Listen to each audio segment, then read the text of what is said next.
Hello, everyone, and welcome to today's episode of Eat the Cake, Drink the Wine, and Fuck Them People podcast. I am your host, Kychia Noire, and in today's episode, we will dive deep into the rhetoric and actions of former President Donald Trump, both before and after his time in office. This episode aims to break down Trump's biggest claims, achievements, and controversies, giving you an informed perspective as you decide which candidate aligns with your values and interests in this upcoming election. Let's start by rewinding the clock to 2016. Donald Trump's presidential campaign was fueled by bold promises, including his pledge to drain the swamp, a phrase aimed at ridding Washington, D.C.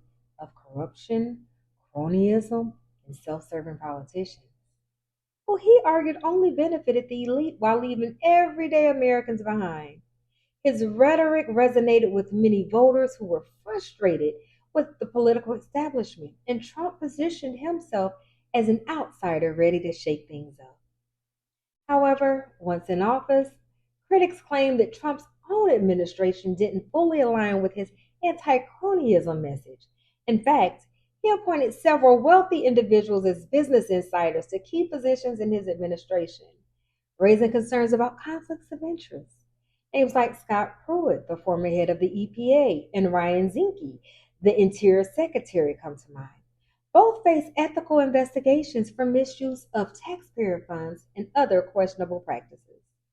Trump himself spent significant amounts of taxpayer dollars on frequent visits to his private properties like Mar-a-Lago, raising questions about whether his personal expenses outpaced those of previous presidents.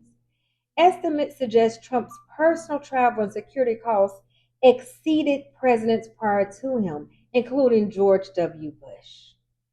But he claimed he wanted to cut government spending. Let's shift to Trump's economic legacy. One of Trump's most notable achievements was the Tax Cuts and Jobs Act of 2017. Trump's administration passed the most significant tax overhaul in decades, cutting the corporate tax rate from 35% to 21% and offering temporary tax cuts to individuals. Supporters hailed this as a win for businesses, arguing it would spur investment and job growth, particularly for corporations that had been struggling to compete globally. And to an extent, it did boost the economy. Corporate earnings shot up, and the stock market reached record highs. However, there's more to the story. Critics argue that the Tax Cuts and Jobs Act disproportionately benefited the wealthy and corporations, while middle and lower income Americans received only temporary and smaller cuts. The long term effects of this tax plan also significantly increased the national debt, which ballooned from $19.9 trillion when Trump took office to nearly $28 trillion by the time he left office. As much as Trump claimed to reduce government spending, his policies added considerably to the national debt, particularly due to the tax cuts and massive pandemic relief packages in 2020. Speaking of the pandemic, we cannot ignore the state of the economy at the time Trump passed the reins to President Biden. Before the pandemic, unemployment reached a 50-year low of 3.5% in February 2020. But the pandemic devastated the economy, pushing unemployment to 14.7 at its peak. By 2021, Trump left office. The unemployment rate had recovered somewhat to 6.3%, but millions of Americans were still out of work. Homelessness also increased due to the economic fallout from COVID 19, with over 580,000 people experiencing homelessness at the end of 2020. Trump's handling of the COVID 19 pandemic is another central theme in understanding his presidency. While Trump initially downplayed the virus, he later spearheaded Operation Warp Speed, a public private partnership to develop vaccines in record time, which was undeniably one. His early mishandling of the crisis included mixed messages on mask wearing and social distancing, led to confusion and allowed the virus to spread more widely than it might have otherwise. Trump's insistence on reopening the economy despite rising case numbers led to clashes with state governors like Andrew Cuomo of New York and Gretchen Whitmer of Michigan. his administration's decision to reduce the size and scope of the CDC and dissolve the Global Health Security Team before the pandemic hit was also heavily criticized, as it left the United States less prepared to handle such a crisis. Furthermore, Trump's public clashes with Democratic governors, especially around lockdown measures, added fuel to the fire.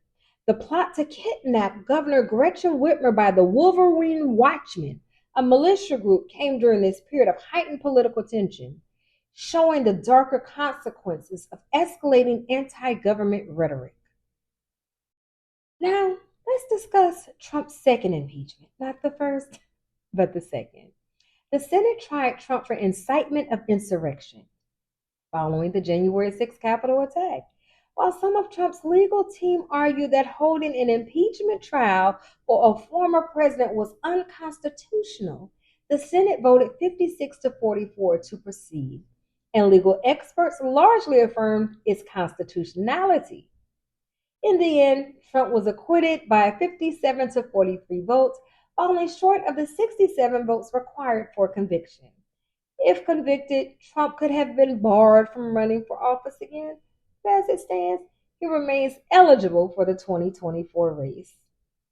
The impeachment and acquittal underscored deep divisions in the country, with Trump supporters arguing that his rhetoric didn't directly incite violence, while critics pointed to his repeated claims of a stolen election as fuel for the Capitol riot.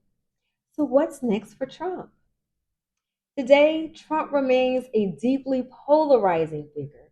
His supporters see him as a champion of American values and economic growth, particularly before the pandemic. However, his critics, well, they point to chaos of his presidency, the economic setbacks during the pandemic, and the insurrection as major red flags. Trump's legacy includes both significant achievements like the Tax Cuts and Jobs Act and Operation Warp Speed, but also controversies surrounding ethics, personal spending, and governance. As we move toward the next election cycle, it's important to weigh Trump's pre and post presidency rhetoric against his actions in office. Is Trump the reformer who broke with Washington tradition to serve everyday Americans? Or did he ultimately follow the same self serving path he once criticized? For voters on the fence, the question remains: does Trump deserve another term, or is it time for a new direction? Well, that's it for today's episode. And as always, we encourage you to do your research, weigh the facts, and make an informed decision at the ballot box. Thanks for tuning in, and we'll see you next time. This is Kychia Noire signing off. Have a super awesome day. Love you. Bye.